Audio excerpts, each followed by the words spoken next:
Good afternoon, everyone. My name is Jeff Freitas. I'm the president of the California Federation of Teachers. And I want to welcome you to another edition of Upfront Broadcast. Today, I'm going to talk about several items. The first is Newsom's vaccine announcement. We have some very good news. Yesterday, Governor Newsom formalized and released his plan to dedicate a minimum of 10% of the state's vaccines for childcare and school workers starting March 1st. This amounts to as much as 75,000 doses a week, and that's the current number that can be promised. This should go up. This is incredible news because the effort to vaccinate childcare and school workers has been uneven throughout the state in these past few months. And to many of you, the education workers who have tried to scramble, often unsuccessfully, to get vaccinated. We thank Governor Newsom for following through on his promise to vaccinate education workers. And with vaccine supplies set to ramp up in the days ahead, we are hopeful that this weekly number increases dramatically, and that the majority of childcare and school workers can be vaccinated within weeks. As part of the plan, local school districts will work with their county office of education and county public health systems to make arrangements for the vaccine. The majority of these vaccine appointments will be made through the myturn.ca.gov website. That's where everybody's supposed to go. Again, that's myturn.ca.gov. But specifically for these, you would have to use a code that will be provided through your local school districts. I just want to say that we also appreciate that the governor's vaccine plan will be directed to counties and school communities weighted by equity, including the proportion of students from low-income families, English learners, and homeless youth.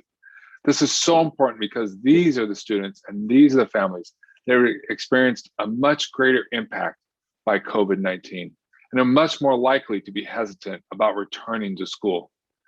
The vaccine announcement by Governor Newsom really is great news. Along with reducing community spread and implementing the multi-layered strategies put forward by the California Department of Public Health, including asymptomatic testing, adequate PPE, and physical distancing, this vaccine plan will help us quickly and safely return to in-person instruction throughout the state of California.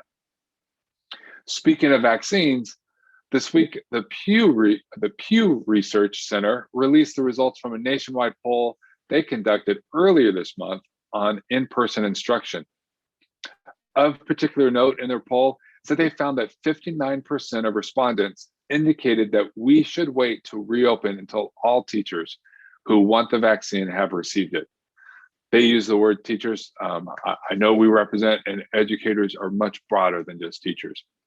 But this 59% of respondents who support to wait until teachers are vaccinated is compared to only 40% who indicated they want in-person instruction without the vaccine. The numbers were even more stark for people of color. The statistics by demographics for those who support waiting until educators have gotten a vaccine are 80% of Black respondents, 69% of Hispanic respondents, and 72% of Asian respondents, and 67% of low-income respondents. These numbers really do reflect their higher levels of risk for low-income and Black and brown communities.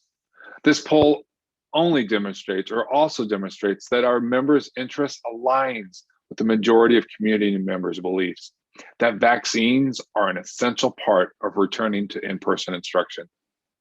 And with the new plan from the governor's office that I just mentioned, we can achieve the safest environment for in-person instruction much sooner than before, which is what everybody wants.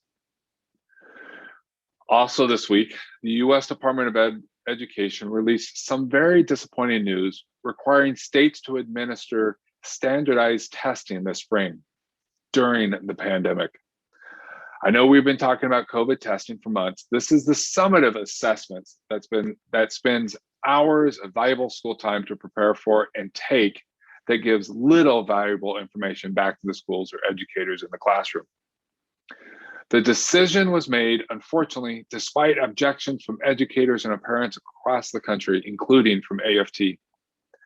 AFT President Randy Weingart released the following statement after the announcement, quote, "As the educators in the classroom, we have always known that standardized tests are not the best way to measure a child's development, nor do they particularly help kids or inform best practices for teaching and learning. That is especially true in these unprecedented times when students and teachers alike are remaking the school experience in the most unlikely of circumstances.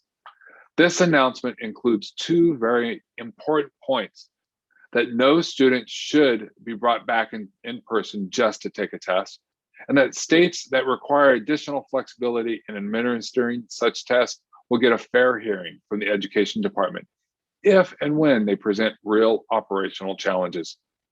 For the benefits of students and educators everywhere, we intend to hold the Biden administration to its word on both." Thank you, Randy, for those words. Then on Wednesday, with few options, the California State Board of Education voted against pursuing a blanket waiver, which the federal government said it would not take, to suspend mandated standardized tests in the spring. However, the state board did vote on two waivers. One would seek a suspension to rules that require 95% of students to take the test to qualify for federal funds. And the second waiver would exempt California from using spring test results to identify schools as needing improvement and support. These are long requirements that we have been dealing with for many years. Furthermore, to ease the pressure of testing, the board took the following three actions. First, it voted to extend the time frame for the administration of the Smarter Balance and the English language proficiency assessments for California by 15 days to July 30th. Second, the board directed the state education department to seek a waiver and suspend the California science test. And third, the board decided to pursue a potential waiver to allow school districts to use local tests already approved by the state instead of the state tests that I just mentioned, to provide transparency to their communities. While these actions by the state board are an attempt to ease the federal requirements while we are dealing with safety issues, we know that standardized testing during the pandemic makes very little sense. It will lead to stress for our students who are already overwhelmed. It will take away from valuable instructional time. We also know that these summative tests only demonstrate a correlation between economic and social disadvantages and test scores. On Wednesday, Rika Tamayo, the president of CFT's ECTK-12 Council, testified on behalf of CFT to the State Board of Education. He said that now is not the time to bring back high-stakes testing in such uncertain and troubling times, recommending to the board to allow LEAs to be able to utilize local assessments instead of state summative assessments, and asking that the board try to obtain a blanket waiver for 2021 school year, which would not provide any additional information, but would create even more complications during this time when we need to try to stabilize our school environment. Also, parents have a right to opt out of these assessments. Every child has a right to say no to these tests, and we will stand by those parents who choose to do so. So with that, I'd like to end the program this week by once again thanking all of you who continue to do incredible work under very difficult circumstances.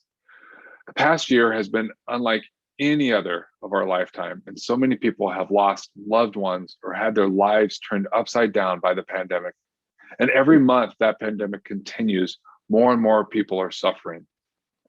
But today, I would like to say that there is hope out there. COVID numbers continue to decline, and as long as we continue to mask up and keep our physical distancing, we can keep those numbers going down. The vaccine announcement by Governor Newsom really is a big deal. I've heard from so many CFT members, teachers and classified workers alike throughout the state who have been able to get the vaccine already. They are sending us pictures of getting the shot, sending messages of relief and hope. It's really amazing. This pandemic has claimed more than 500,000 lives in the US alone, 500,000 lives in the US. But we are seeing a change for the better. 2021 has still had some struggles on many fronts, but it continues to give us glimpses of rays of sunshine. And starting next week, 75,000 more education workers will be able to get their first vaccination shot, a major step to a more stable education. So with that, I want to thank you for joining us today, and I wish you well. Have a great weekend, and please stay safe. Take care.